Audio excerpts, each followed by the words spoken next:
తెలంగాణ ప్రభుత్వం సీఎం రేవంత్ రెడ్డి ఎంతో ప్రతిష్టాత్మకంగా నిర్వహించిన తెలంగాణ గద్దర్ అవార్డుల ప్రధానోత్సవం శనివారం హైటెక్స్ వేదికగా అంగరంగ వైభవంగా జరిగిన సంగతి తెలిసిందే.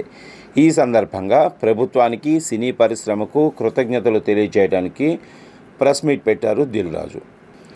ఈ సందర్భంగా ఆయన మాట్లాడుతూ, తెలంగాణ గద్దర్ అవార్డుల వేడుకను బిగ్ ఈవెంట్గా నిర్వహించి సక్సెస్ చేశాం. 6 నెలల కృషితో నిన్న ఈవెంట్ను సక్సెస్ఫుల్గా నిర్వహించాం. తెలంగాణ గద్దర్ అవార్డ్స్ కమిటీని వేసుకుని అన్ని రూల్స్, రెగ్యులేషన్స్ పాటించి ఈ అవార్డును అందజేశాం. తెలంగాణ ఆవిర్భావం నుంచి అవార్డులను ఇవ్వాలని అనుకుని 2014 నుంచి 2023 వరకు ఎంపికైన ఉత్తమ చిత్రాలకు, 2024లో ఉత్తమ నటీనటులతో పాటు సాంకేతిక నిపుణులకు అవార్డులు అందజేశాం. పారదర్శకంగా సినిమాలను, టెక్నీషియన్లను అవార్డుకు ఎంపిక చేశాం.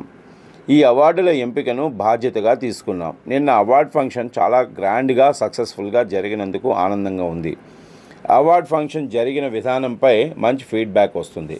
అందరూ ప్రశంసిస్తున్నారు. సినిమా పరిశ్రమలోని అందరూ ఉత్సాహంగా పాల్గొన్నారు. వాళ్ళందరికీ ఎఫ్డీసీ తరపున నా ధన్యవాదాలు. ఈ సందర్భంగా కోమటిరెడ్డి వెంకటరెడ్డి గారికి, ఉప ముఖ్యమంత్రి భట్టి విక్రమార్క గారికి నా థ్యాంక్స్. ఇక ముఖ్యమంత్రి రేవంత్ రెడ్డి గారికి నా ప్రత్యేక ధన్యవాదాలు. సీఎం గారు ఈ వేడుక కోసం 2:30 గంటల 15 నిమిషాలు కేటాయించారు. మొదట్లో గంట అనుకున్నారు. అయితే నా రిక్వెస్ట్ ప్రకారం 2:30 గంటలకు పైగా ఉండి అందరికీ అవార్డులు అందజేశారు. సీఎం గారి చేతుల మీదుగా అవార్డు తీసుకోవటం అందరికీ ఎంతో సంతోషాన్ని ఇచ్చింది.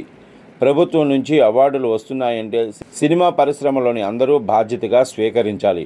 షూటింగులతో బిజీగా ఉన్నా, ఎక్కడ ఉన్నా ప్రభుత్వం నుంచి అవార్డు వచ్చిందంటే ఏ రాష్ట్రమైనా ఆ వేడుకకు వచ్చి అవార్డు తీసుకోవాలి.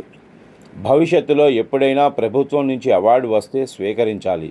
ఇది నా రిక్వెస్ట్.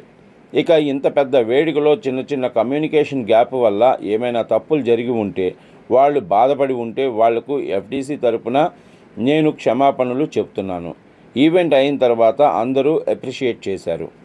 ప్రభుత్వం నుంచి రిపోర్ట్స్, బయట నుంచి వచ్చిన ఫీడ్బ్యాక్ చాలా పాజిటివ్గా ఉంది అని అన్నారు దిల్ రాజు.